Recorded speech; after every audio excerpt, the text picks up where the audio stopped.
Hello student, आज के इस वीडियो में बात करने वाले हैं resolution of a vector in plane और ये हमको काफ़ी काम आने वाला है। तो resolution of vector in plane के लिए हम लोग सबसे पहले कंसिडर करें कि यहाँ पे कोई एक वेक्टर है जिसको हमने डिनोट किया है वेक्टर ए।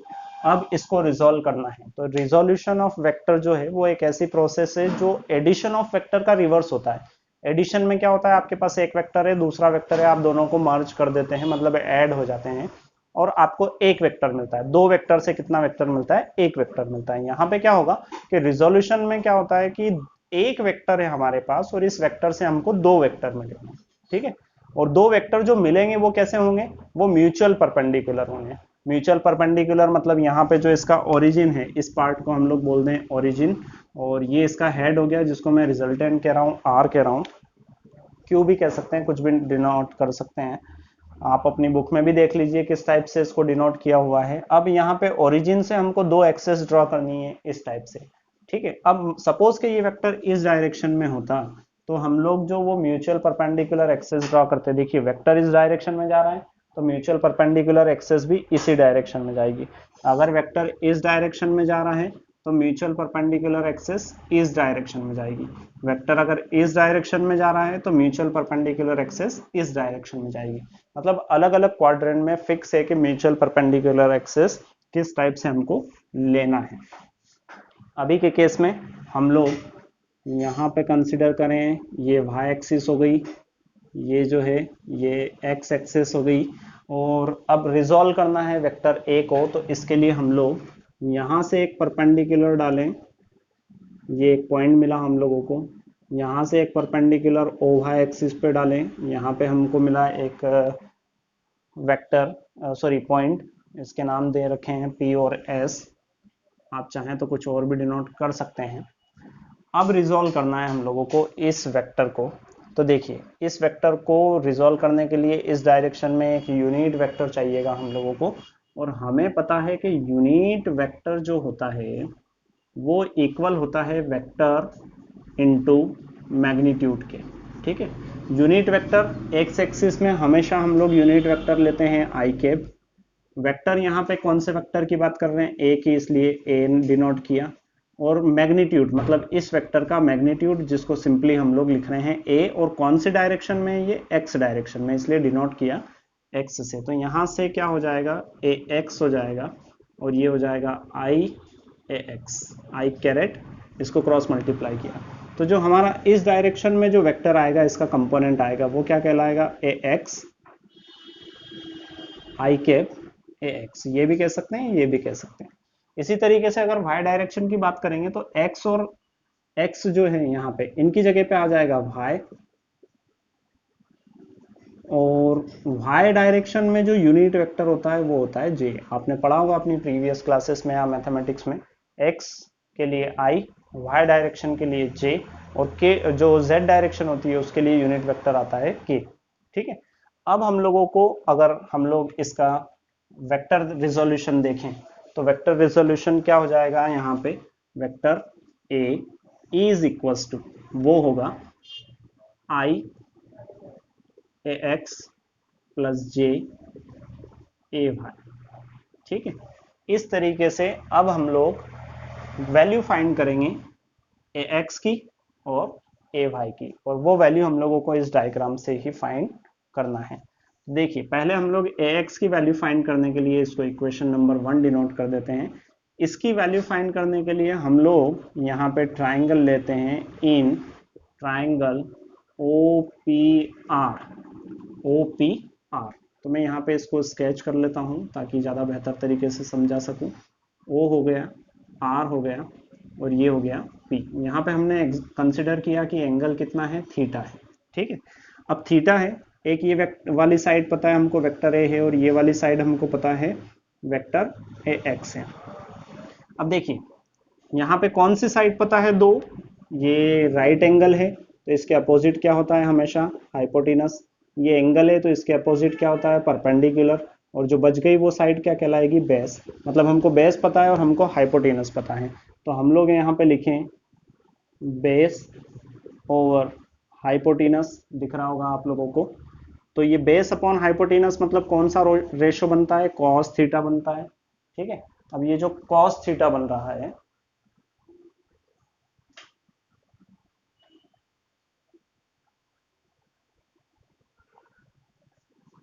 तो ये हो जाएगा cos theta equals to base, इसकी वैल्यू क्या है यहाँ पे बेस की, ए एक्स वेक्टर, और हाइपोटेनस क्या है, वेक्टर है। देखिए अब इसमें और इस ए एक्स में क्या डिफरेंस है, ए मतलब वेक्टर है और ए एक्स मतलब उसका एक्स कंपोनेंट है, इस वेक्टर का एक्स डायरेक्शन में कंपोनेंट है। ठीक है, तो यहाँ पे अगर हम लोग इसको क्रॉस मल्टीप्लाई कर दें तो ये आ जाएगा ए कॉस थीटा और यहाँ पे आ जाएगा ए एक्स। ये इक्वेशन नंबर हमारी 2 हो गई है। अब इसी तरीके से हम लोग अगर इस y कंपोनेंट को निकालने के लिए देखेंगे तो हमको लेना पड़ेगा इन ट्राइंगल, ट्राइंगल भी कौन सा हो जाएगा, ओ आर क्यू, मैं यहाँ से स्केच कर लेता हूँ इसको, ये है क्यू, ये है ओ और ये है आर।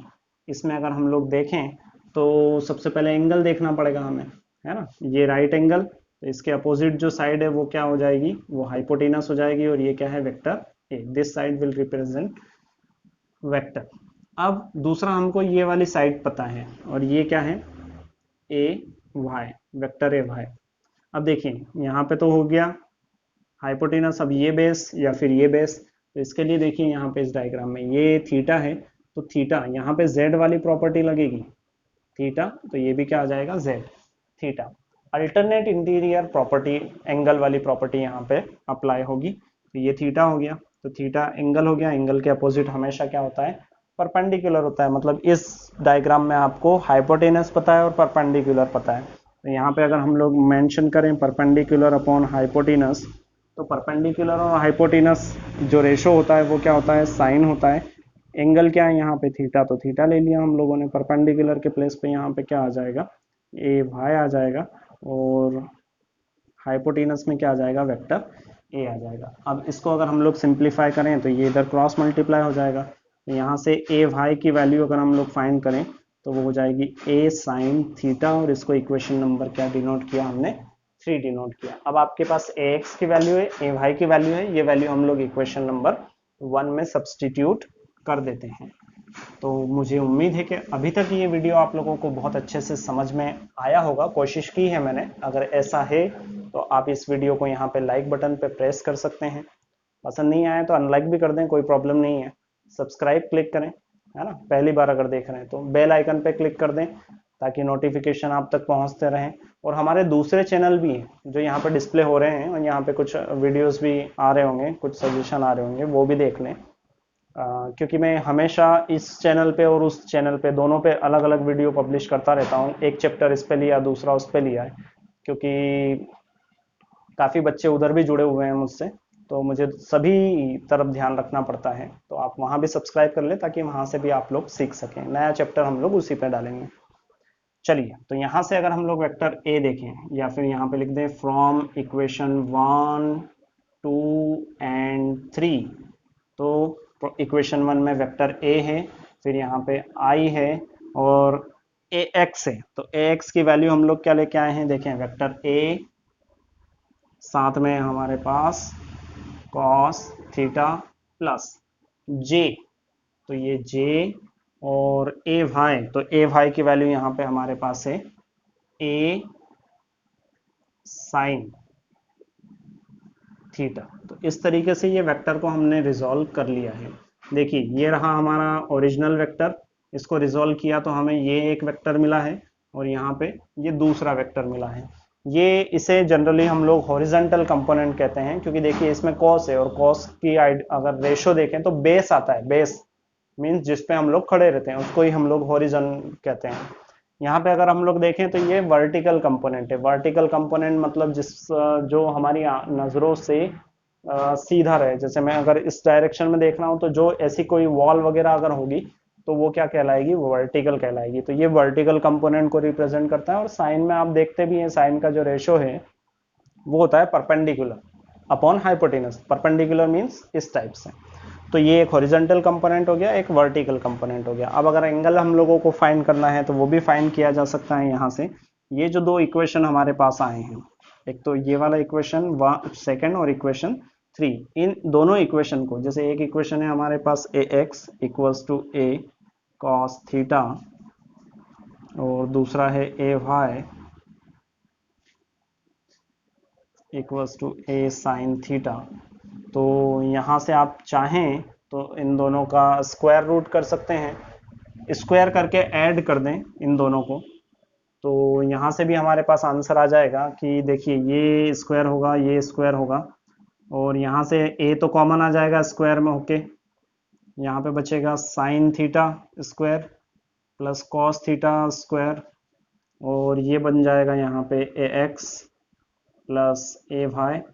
अब ये तो पूरा आइडेंटिटी आपने अपनी प्रीवियस क्लास में पढ़ी है, इसकी वैल्यू कितनी हो जाएगी 1। यहाँ से हम लोग वेक्टर ए की वैल्यू फाइंड करें तो अंडर रूट में क्या आ जाएगा ax प्लस ए वाई, और ये एंगल की वैल्यू अगर फाइंड करना है तो इन दोनों इक्वेशन को आप डिवाइड कर दीजिए।